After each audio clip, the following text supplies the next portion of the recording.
In war, there are many kinds of captivity.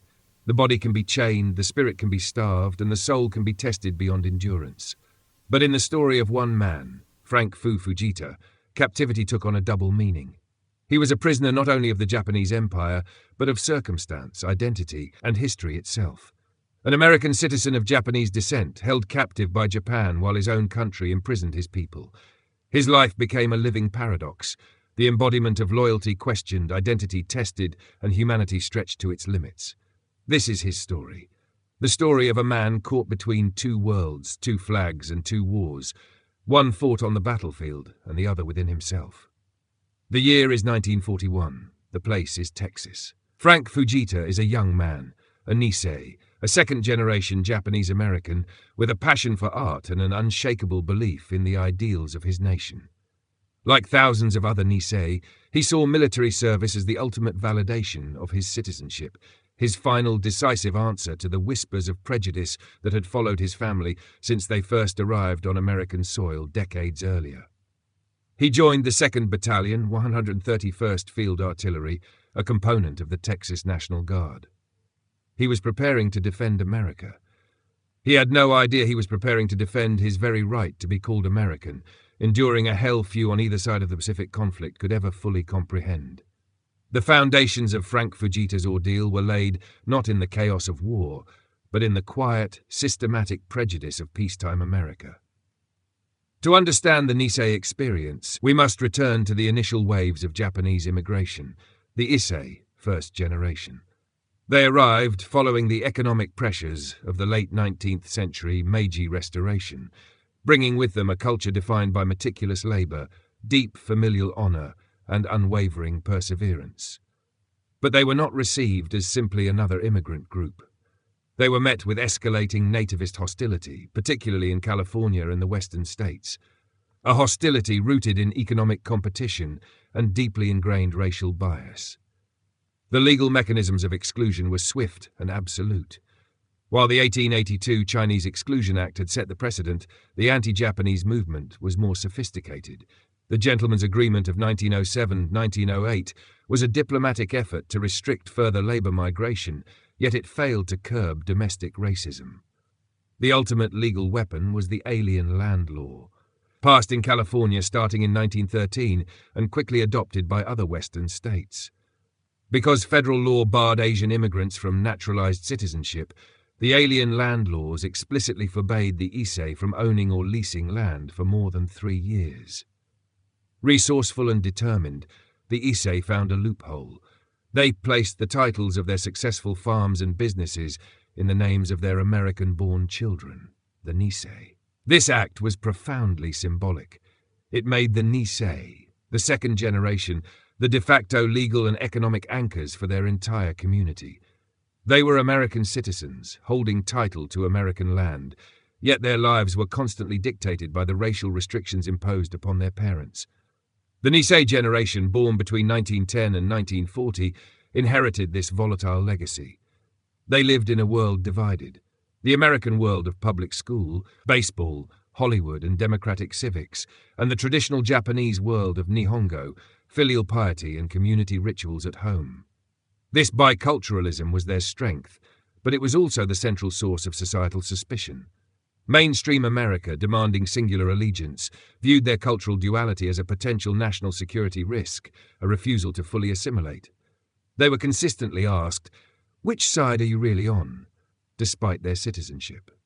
Even with American education, Nisei faced professional barriers. They were often shut out of legal, medical, or corporate careers, relegated instead to service jobs, small businesses, or agriculture within the confines of their own segregated communities. Their talent and ambition were artificially capped by the color line. For Frank Fujita and countless others, military service offered the ultimate, irrefutable chance to transcend these limitations. Enlistment was seen as the purest, most undeniable declaration of belonging, the chance to become, as the rhetoric of the time demanded, 100% American. Frank's joining of the Texas National Guard was his personal answer to the question that had plagued his people for decades. Frank's unit, the 131st Field Artillery, was mobilized in the tense climate of late 1941, destined for the Philippines, the linchpin of American defense in the Pacific. They were aboard ship sailing westward into the unknown when the news broke. The surprise attack on Pearl Harbor fundamentally reshaped the world, but for Frank it redefined his very existence. He was a soldier of the United States, now at war with the Empire of Japan. The cultural tightrope he walked had suddenly become a combat line, demanding an immediate and absolute choice. The immediate reaction back home was hysteria. Fueled by fear and racial opportunism, the public and political leaders demanded immediate, drastic action. Within 3 months of Pearl Harbor, President Franklin D. Roosevelt issued Executive Order 9066. This unprecedented action authorized the forced removal and incarceration of over 120,000 people of Japanese descent from the West Coast. 2/3 of these individuals were Nisei, American citizens, imprisoned without charge, trial, or due process. While Frank Fujita was sailing across the Pacific, prepared to lay down his life for American ideals, his own government was simultaneously stripping his people of their freedom and property, labeling them potential spies. This created the initial condition of Frank's double bondage. He would soon be captured and tortured by Japan for his American loyalty, even as his own country had already demonstrated a profound distrust of his race. His fight, therefore, became not just a military action, but an existential quest to prove his patriotism in the face of betrayal from both sides of the conflict. He was an American soldier, but he was isolated by the very paradox of his identity. Frank's unit arrived too late to save the initial defense, but they were immediately committed to the desperate final stand on the Bataan Peninsula. The campaign quickly devolved into a nightmare of logistics. Supplies were exhausted, ammunition was dwindling, and the forces were entirely cut off by the superior Japanese naval and air power. The siege lasted 4 months. For the troops, the enemy was often less deadly than the diseases: malaria, dysentery, and starvation. Rations were cut to near zero. Frank, sharing the same foxholes, the same fever, and the same desperate hunger as his Texas comrades, fought until the breaking point. His identity, while unique, was submerged in the collective suffering of the frontline soldier. On April 9, 1942, Major General Edward P. King, Jr. made the devastating decision to surrender. It was the largest capitulation of American forces in history. Frank Fujita, laying down his rifle, crossed the line from soldier to prisoner. The surrender did not bring mercy. It only marked the beginning of a new form of suffering, the Bataan Death March. Tens of thousands of American and Filipino soldiers were forced to march more than 60 miles under the brutal tropical sun, denied food, water, and rest. Those who stumbled were beaten, bayoneted, or shot. The ditches along the road became mass graves. Men collapsed not from bullets, but from thirst and exhaustion. Frank Fujita, already weakened from weeks of malnutrition, endured the march as part of this broken column. Every step was a confrontation with mortality. Every mile blurred the line between man and corpse. The captives moved through a haze of pain so thick that death often felt like the only relief. Yet even in this hellish passage, there was another layer of torment reserved specifically for him. Because of his Japanese features, his captors at first hesitated. Was he one of them? When they realized he was American, the cruelty intensified. He was, in their eyes, a race traitor, someone who had taken up arms against the emperor. This betrayal, they believed, deserved punishment beyond the usual degradation of prisoners. When the survivors of the Death March finally reached Camp O'Donnell, Frank was barely alive. The camp was a purgatory of disease and starvation. The air stank of dysentery and decay. Bodies were carried out daily, sometimes stacked in heaps before shallow burials. The weak nibbled on grass, on insects, anything to delay the inevitable. In this misery, the enemy's propaganda machine began to stir. The Japanese understood the potential value of an American soldier who shared their ethnicity. Frank Fujita was quickly identified by the Kempeitai, the secret military police, as a unique asset. He was interrogated repeatedly, urged to make broadcasts denouncing the United States and calling on other Nisei to renounce their loyalty. He refused. His refusal was not a loud cinematic act of defiance, but a quiet, stubborn endurance. Each day he rejected the offers, food, better quarters, safety, in exchange for betrayal. And each day he paid for that decision with more suffering. He was transferred among several camps, each with its own hierarchy of cruelty: Singapore, Java, and finally Japan itself. The Japanese military, still fascinated by the oddity of an American with Japanese blood, kept him alive, studying him as much as they punished him. He was paraded at times for Japanese civilians, proof of how the American devils could be made to serve their captors. But Frank never collaborated. He learned to endure silence as a weapon. He learned that dignity could survive in fragments: one withheld confession, one swallowed insult, one act of unseen resistance at a time. Meanwhile, in America, the contradiction deepened. While Frank was being starved and beaten in Japanese captivity, the US government had incarcerated his family and thousands of other Japanese Americans behind barbed wire in the deserts of California, Arizona, and Wyoming. They called them relocation centers. In truth, they were prison camps. Families lived in tar paper barracks surrounded by armed guards. Their possessions had been sold or confiscated. They were told this was for their safety, but it was their freedom that had been taken. In the camp newspapers, like the Manzanar Free Press, stories of Nisei soldiers serving bravely overseas were printed beside notices of community dances and baseball games. The contrast was surreal. Loyalty tested through both incarceration and bloodshed. For Frank's parents, news of their son's fate came slowly, if at all. Letters were censored, rumors unreliable. To them, he had simply vanished, swallowed by the Pacific. Back in Asia, the war dragged on. Frank's captivity stretched from months into years.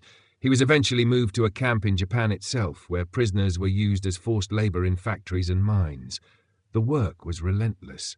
The guards viewed the POWs as expendable tools, to be broken and discarded once they ceased to function. Frank and his fellow captives shoveled coal, hauled steel, and endured beatings for the smallest infractions. Food was barely enough to sustain life. Winter was the cruelest season. Frostbite took fingers, toes, and lives. The prisoners' rags offered no protection against the cold. Disease spread unchecked. Yet Frank's artistic instincts, the same that had once guided his hand across sketch pads back in Texas, became his salvation. He began to draw, using scraps of paper and bits of charcoal, secretly recording the faces of his fellow prisoners. These sketches, hidden from the guards, were both testimony and resistance. Through them, he preserved the humanity of men the world had forgotten. When the war finally turned against Japan, conditions worsened further. The guards, realizing their empire was collapsing, became more erratic and violent. Beatings increased, rations vanished, entire work details were executed without reason. Frank, emaciated and scarred, clung to one final belief, that somehow the war would end and he would live to see his country again. In August 1945, the atomic bombs fell on Hiroshima and Nagasaki. The Japanese surrender followed soon after. But for men like Frank, liberation came not with fanfare, but confusion and disbelief. When Allied troops reached his camp, he weighed barely 100 pounds.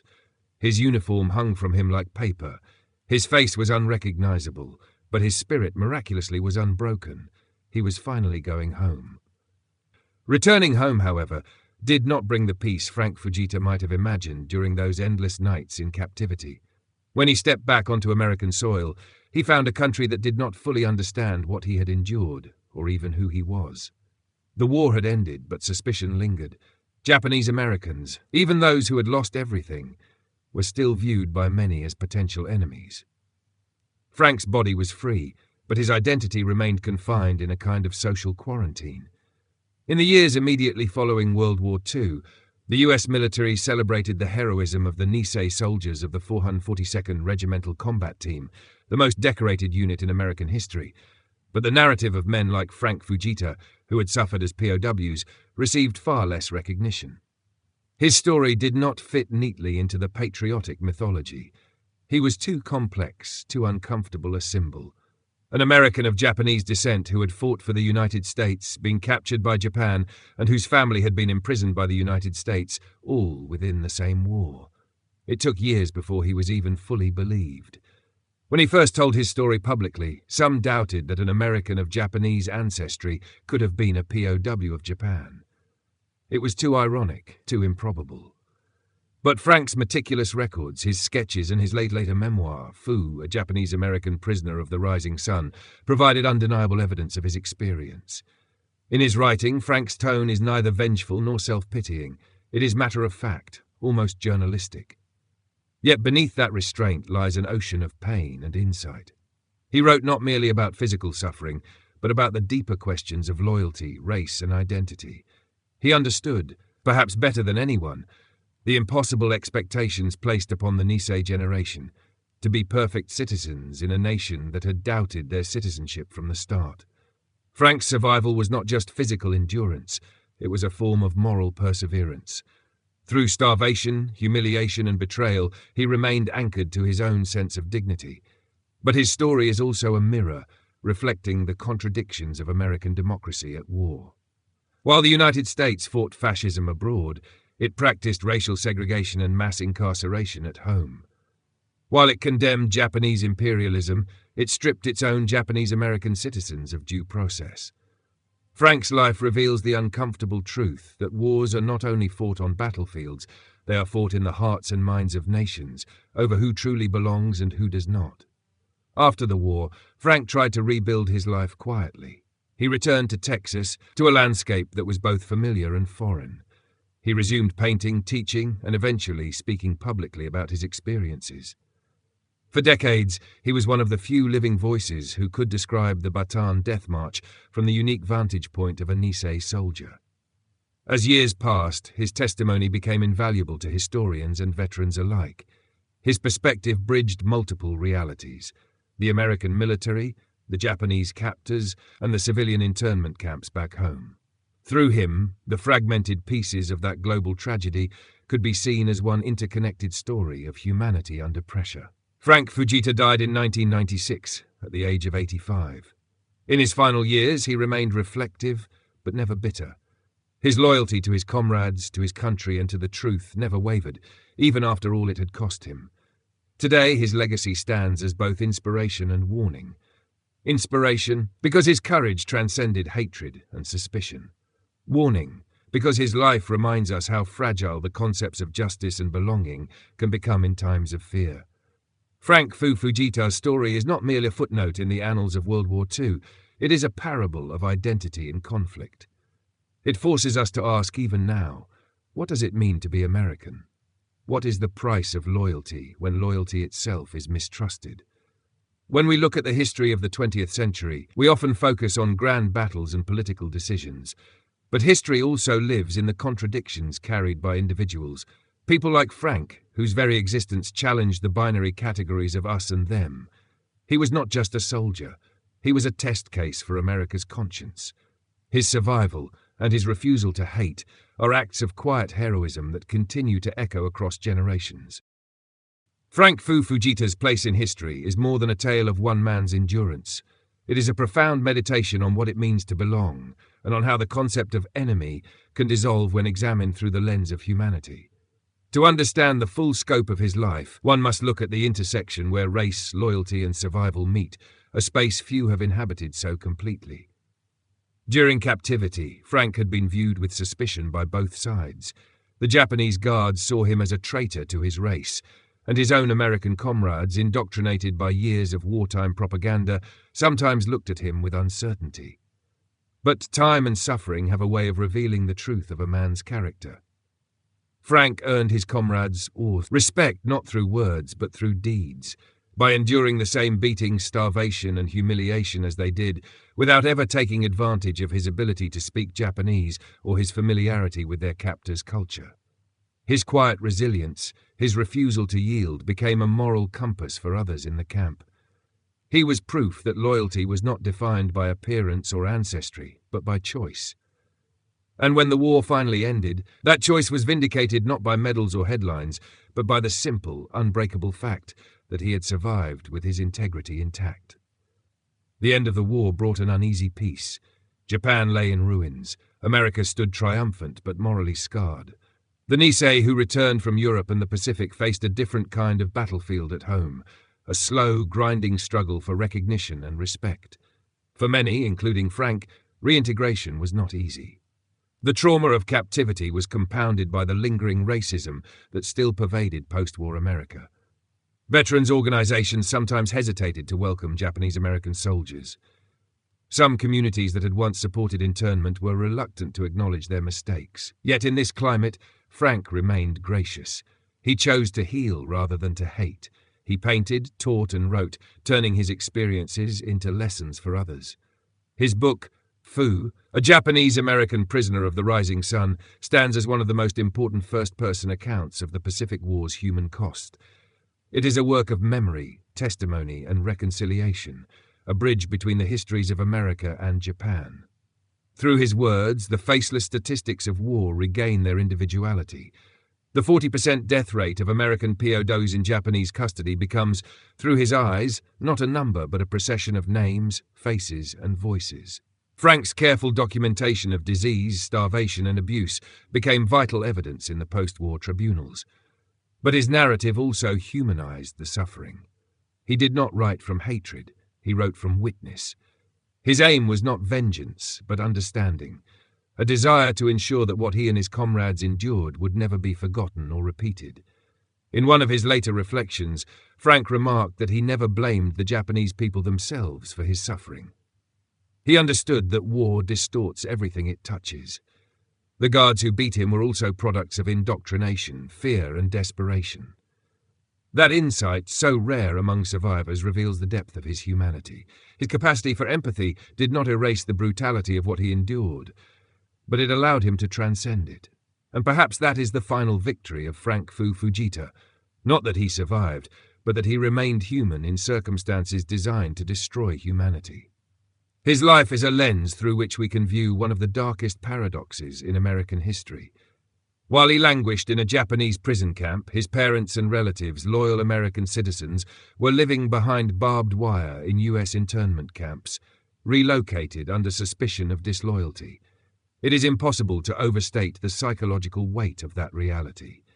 He was tortured by Japan for being American, while his family was imprisoned by America for being Japanese. That contradiction is the heart of his story, and it remains as relevant today as it was then. It forces us to question the definitions of patriotism, prejudice, and identity, not as abstract concepts, but as lived experiences with devastating consequences. Frank's testimony and the broader story of Nisei soldiers and internees helped fuel the movement for redress in the 1970s and 1980s. Their collective courage and endurance eventually led to the Civil Liberties Act of 1988, in which the U.S. government formally apologized for the internment and offered reparations to surviving Japanese Americans. Though Frank did not live to see full public recognition of his own contributions, his story remains a pillar in that moral reckoning. When historians speak of the greatest generation, they often refer to courage on the battlefield, the storming of Normandy, the bombing of Tokyo, the flag over Iwo Jima. But there is another kind of courage, quieter and deeper, the courage to forgive, to rebuild, to insist on one's humanity when the world denies it. Frank Fujita embodied that courage. He was, in every sense, an American hero. Not because of the uniform he wore or the battles he fought, but because of the integrity he maintained when both sides of the war stripped him of everything else. He endured starvation and torture, witnessed death on an unimaginable scale, and yet came home to create art, to build rather than destroy, to heal rather than hate. In a world obsessed with victory, Frank Fujita showed the power of survival. In a century defined by ideology and bloodshed, he showed the endurance of the human spirit. And in a country struggling to reconcile its ideals with its prejudices, he stood as proof that the truest test of loyalty is not how loudly one proclaims it, but how steadfastly one lives it. When we remember the Second World War, we often look to the grand strategies, the leaders, the machinery of conflict. But the story of Frank Fujita reminds us that history also belongs to the individuals who lived through its contradictions. He was one man, one artist, one soldier, one prisoner, who carried the full moral weight of two nations and survived to tell the tale. In the end, Frank Fujita's story is not just about captivity and war. It is about freedom. Freedom of spirit, freedom of conscience, freedom to define oneself beyond the boundaries of race, nationality, or circumstance. He showed that identity can be a prison, but it can also be a form of resistance. And in that resistance, in that refusal to surrender his dignity, he achieved a victory greater than any battlefield could ever offer.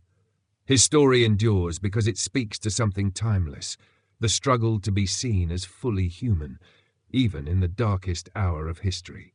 Frank Fujita was a man caught between two worlds, but he belonged to both. And because he did, he helped both understand what it truly means to be free.